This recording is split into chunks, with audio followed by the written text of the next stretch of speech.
A few months ago, Spain lowered the boom on cash by capping every face-to-face transaction at €1,000.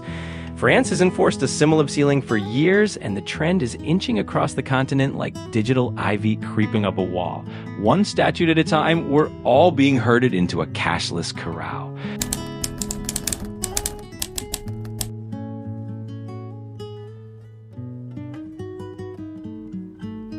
If that sounds like your cup of tea, tap like, smash subscribe, and ring the bell. It feeds the algorithm, keeps this channel afloat, and lets me keep digging.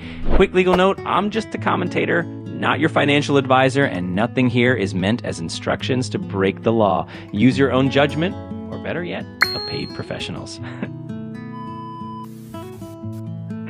Our story begins with a French forum poster sitting on €100,000 in paper bills and dreaming of a new life in Hong Kong.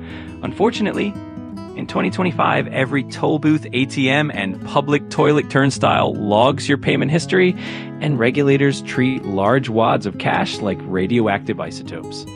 EU rules, try walking out with over 10K in your backpack, you'll meet customs forms and suspicious glances.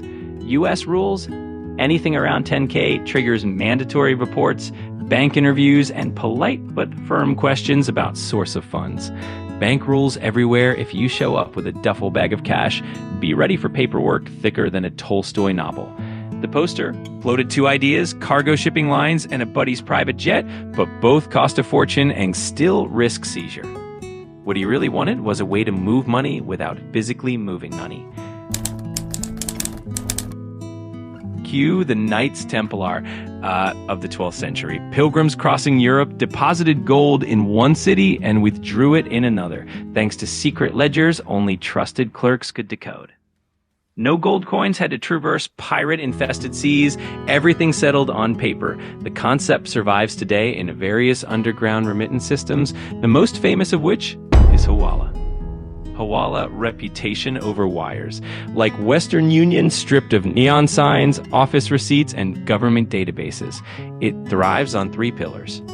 Reputation, brokers, called hawaladars, guard credibility with their lives. Lose trust once, lose the network forever. 2, diaspora links systems flourish where immigrant communities straddle two economies.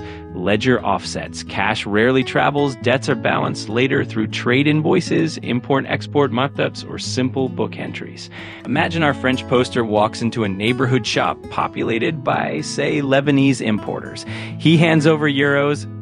The local broker phones Hong Kong, and the HK counterpart arranges an equivalent credit inside the territory. Bank deposit, business payment, or cash pickup. Days later, the two brokers cancel each other's IOUs via international merchandise orders or invoice tweaks. No cash crosses a border. On paper, and nothing illegal happened. In practice, every regulator in the room just had a migraine. Safety note for creators, YouTube's rules frown on how-to guides for illicit behavior, so we'll keep this an historical explanation, not a tutorial. If you're taking merits, that's on you. How people discover these networks without a step-by-step. To clear the air, I'm not encouraging anyone to do this, but sociologists who study migrant remittances observe common patterns. Ethnic shop fronts double as informal clearinghouses. Word-of-mouth vetting replaces identity checks.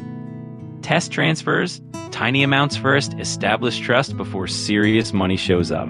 Academics call it social capital in a monetary form, and it keeps entire economies humming where mainstream banking fails.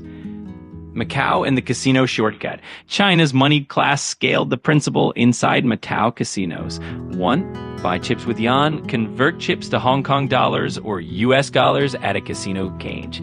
3, wire proceeds abroad through an affiliated money services firm. Region-specific laws treat gambling proceeds differently from bank withdrawals, giving high rollers a legal but controversial side door. Regulators know, but tourism revenue keeps the lights on, so enforcement stays selective.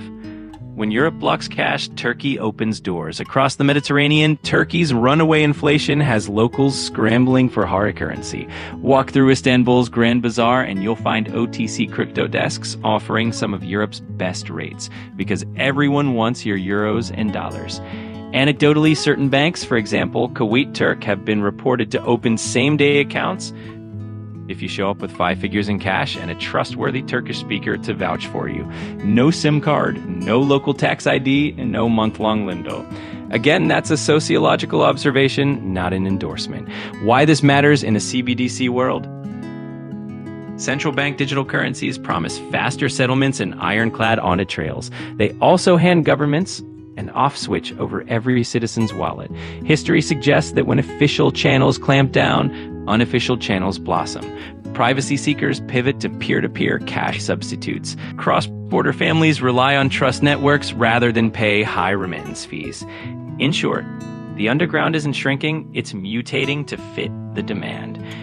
Okay, before we wrap up, if the idea of medieval-style banking surviving in the 21st century blows your mind, definitely leave a comment and share your thoughts. The conversation down there is where half the learning happens. I've also linked my deep dive on purchasing property anonymously right up here and in the description. It pairs perfectly with today's topic. Remember, this channel is for education and entertainment. I'm not your lawyer, accountant, or getaway driver. Always check local laws before moving assets, digital or otherwise. Thanks for sticking around. Like, subscribe, share. Your clicks keep these investigations coming. See you next time.